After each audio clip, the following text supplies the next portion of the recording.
Yeah, Sean, I got a girl moving down 28th Northwest on 28th. I can't really make her out, but she's moving up the street right now and she looks kind of young. Yeah, so I text you an image of a girl we just took a photo of. I think that's your daughter. North on 28? Yeah, you're heading in the right direction. I just saw you turn. We're a group of former police detectives and Navy SEALs, other special operators that, for no charge, look for missing and exploited children or runaway children. This young lady, 15, we had to recover her twice. The parents had a party for her when she got out of rehab. One of the rescues we had was a young 15-year-old in Del Mar, California, that we chased for 3.5 months across this country and eventually recovered her in Jacksonville, Florida.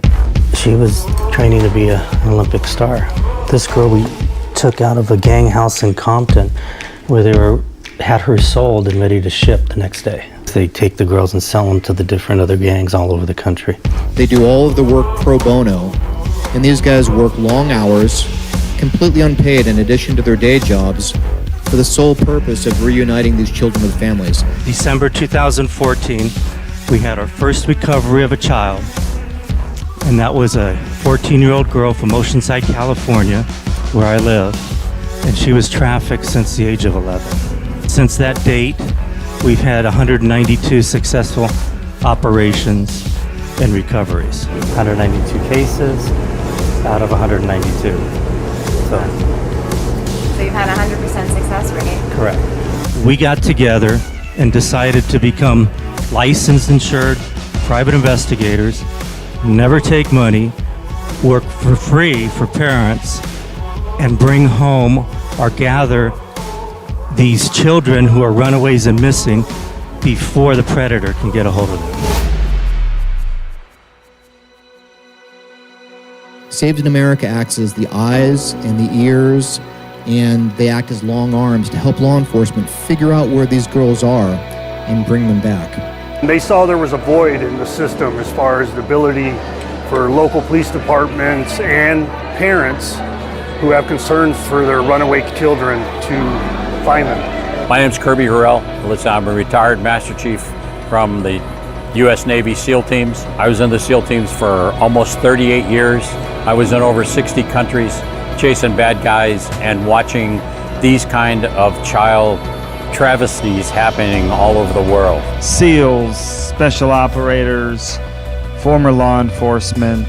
I mean, it just shows that this is their heart for service, right? Unfortunately, here in Las Vegas, sex trafficking is an issue. 40% of all runaways become victims of child sex trafficking. And it's a little bit higher issue than most places in the United States. Currently, according to the National Center for Missing and Exploited Children, there's 300,000 missing children in the United States. The difficult part is that you'll notice that in these lists, a good percentage of them are foster kids, so they don't have a parent. 60% of the missing children, of the 300,000 out there, are foster kids.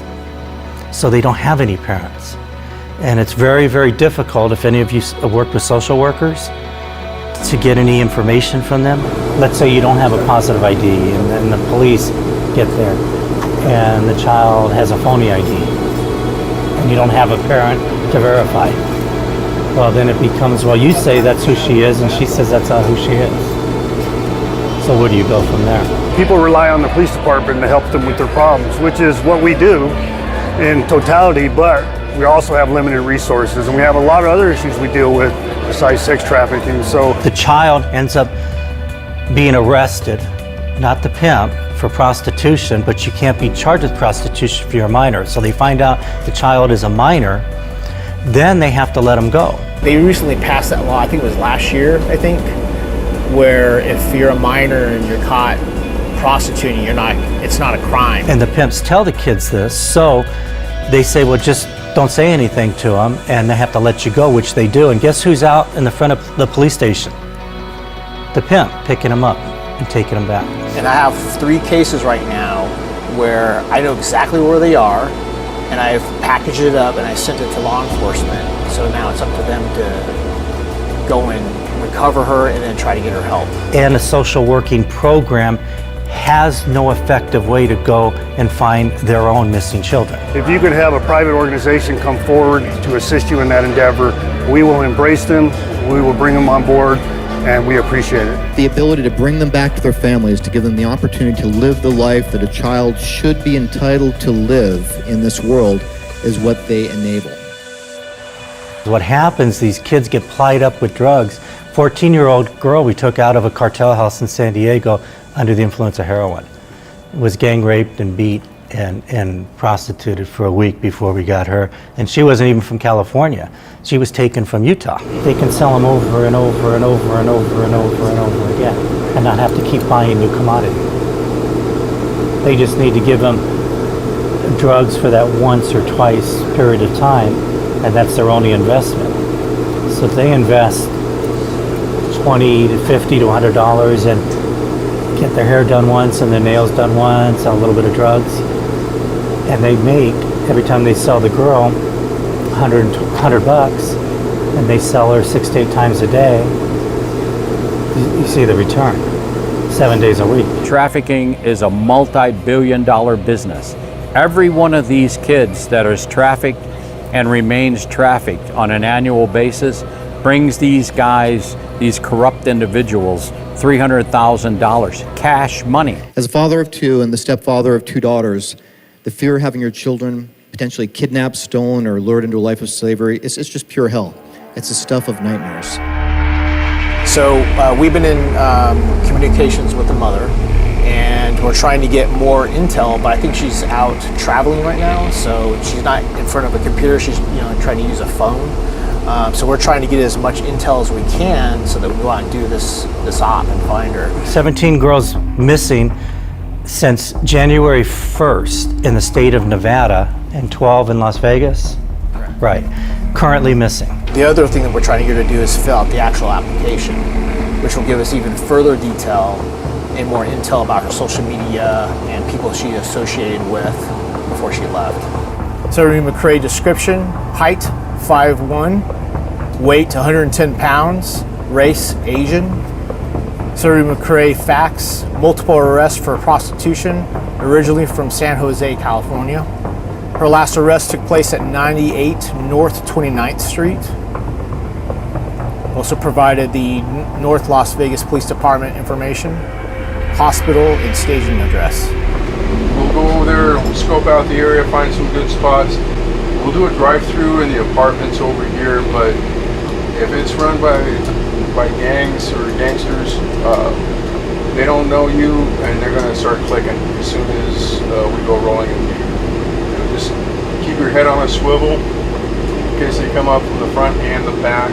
Just check, try to find out who you are.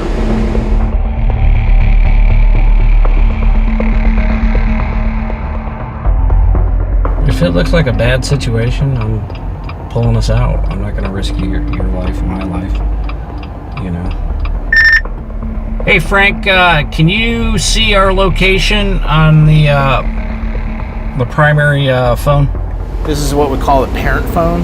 Okay. It's for some reason it was programmed this way, and it's the only phone that could see all the positions. What I'm doing is that I'm helping them. I have to see where they are, so I position them to get to where they can ID her, and then we get law enforcement to come in. He's telling us to put the window down. Yeah. You guys looking for someone? No. We're actually meeting up with one of our buddies. Yeah. So we're good. Thanks, man. Okay. Some local dude. I don't know who he is. I think he works at the recycling place right here.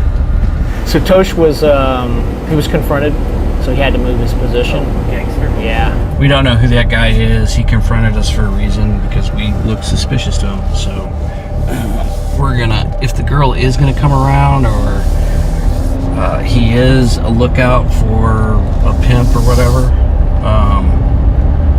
she's not gonna come around.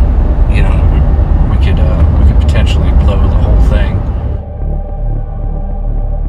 Just be in the area. They're not doing it. They're just sitting there right now. I can't tell how many people are in the vehicle. Hey Sean, I'm about 50 yards behind him. I'll let you know if anything pops up. Therefore, I've already told them if he pops out of that car and he's got anything in his hand, I'm booking out of here. Hey, you guys, try to grab the plate just in case. Right, I'm behind them. Las Vegas license plate Lima. Yeah, Hey, Sean, I got a girl moving down 28th. I think she's either Hispanic or Asian. I can't really make her out, but she's moving up the street right now. She looks kind of young. Did you say she was heading north on 28? Yeah, you're heading in the right direction. I just saw you turn. I can see her almost at the corner of the left-hand side touch. Now she's traveling eastbound on Stewart. Did she there?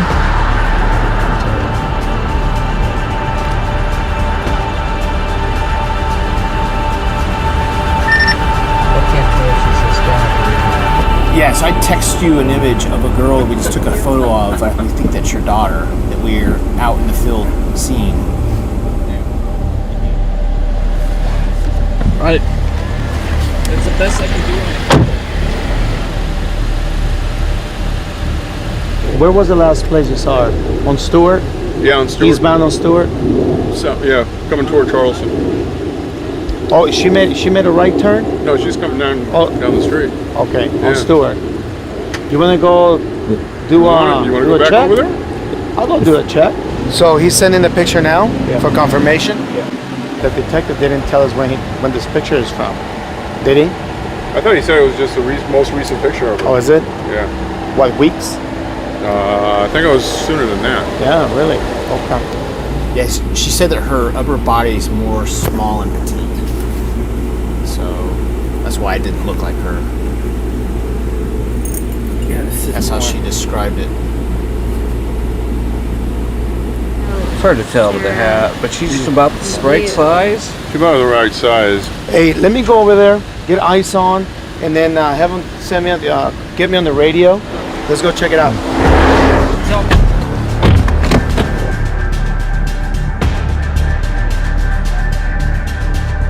We're gonna go back and we're gonna try to ID the young lady that was walking eastbound on Stewart.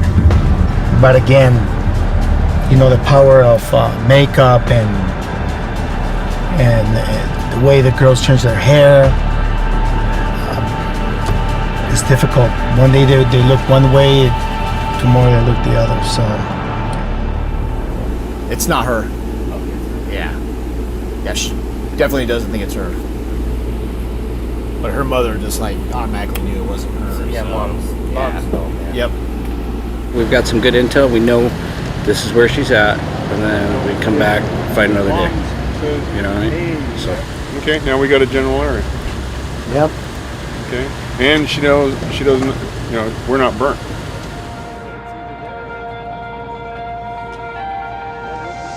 So if each of the operators can write up a DAR, daily activity report on this, send it to Frank. Frank, if you can then incorporate it into the post brief with the two pictures that we have of the one girl that looks similar to, but the mother identified that it wasn't her daughter. And then we'll send that to the detective and send it to the case manager for the Dropbox. I think it went extremely well. Personally, the operation, we identified a girl that looked very similar.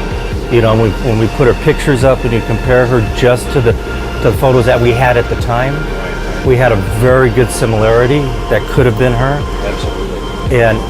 But yet, when Mom said that's not my daughter, and then we got the new pictures from Mom, of course, then it was a different story. But for purposes of our operation, you know, it looked like it came really close. We both eyes did it.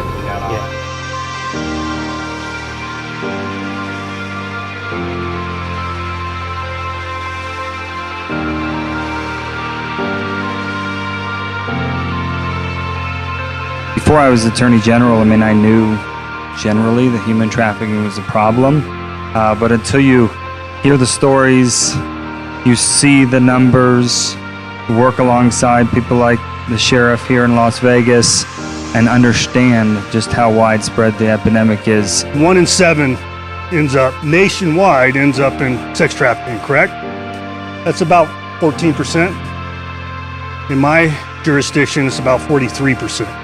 My particular population of jurisdiction is about 1.6 million people. 3.3 million calls a year. Out of those calls, about 1.5 million of those are actual calls for service. Well, law enforcement may not be able to do anything in the first 24 hours, 48 hours for a variety of reasons.